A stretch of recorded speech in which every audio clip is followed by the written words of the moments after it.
नमस्कार विद्यार्थी मित्रांनो, सरकारी जॉब चॅनलमध्ये आपलं सहर्ष स्वागत आहे. बघू शकता, महिला व बाल विकास विभाग यामध्ये सरळ सेवा भरती जाहिरात येणार आहे डिसेंबरमध्ये. तर कुठले पदे असणार आहे ते आज मी सांगणार आहे मित्रांनो. जर आपल्या चॅनलला कोणी नवीन असाल तर आपल्या चॅनलला सबस्क्राईब करा. बघू शकता, पद कुठलं असणार आहे? संरक्षण अधिकारी कनिष्ठ ही पद असणार आहे. एकूण 17 पदे रिक्त असणार आहे. ती सरळ सेवा भरती प्रक्रिया याद्वारे भरण्यात येणार आहे. इथं सांगितलं आहे माहिती. बघू शकता त्याला वेतन किती असणार आहे. घटकाची पोस्ट आहे. 7व्या वेतन आयोगानुसार आपल्याला 19,900 ते 63,200 या दरम्यान आपल्याला पेमेंट पडणार आहे. सरळ सेवा कोट्यातून ही भरती असणार आहे. हे बघू शकता जाहिरात केव्हा येणार आहे.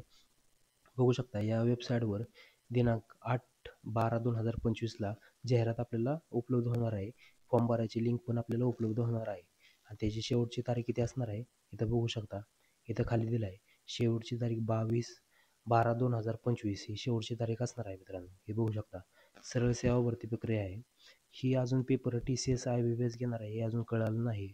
इथं बघू शकता आपलं आरक्षण असेल कुठल्या कोट्यातील तर आरक्षण पण आपल्याला 8 तारखेला ॲडव्हर्टाईज आल्यानंतर कळणार आहे मित्रांनो. आणि ह्याला 900 रुपये फी असणार आहे फिक्समध्ये आपल्या महाराष्ट्र शासनाची. त्यानंतर आपली माहिती आवडली असेल तर आपल्या चॅनलला सबस्क्राईब करा मित्रांनो. धन्यवाद.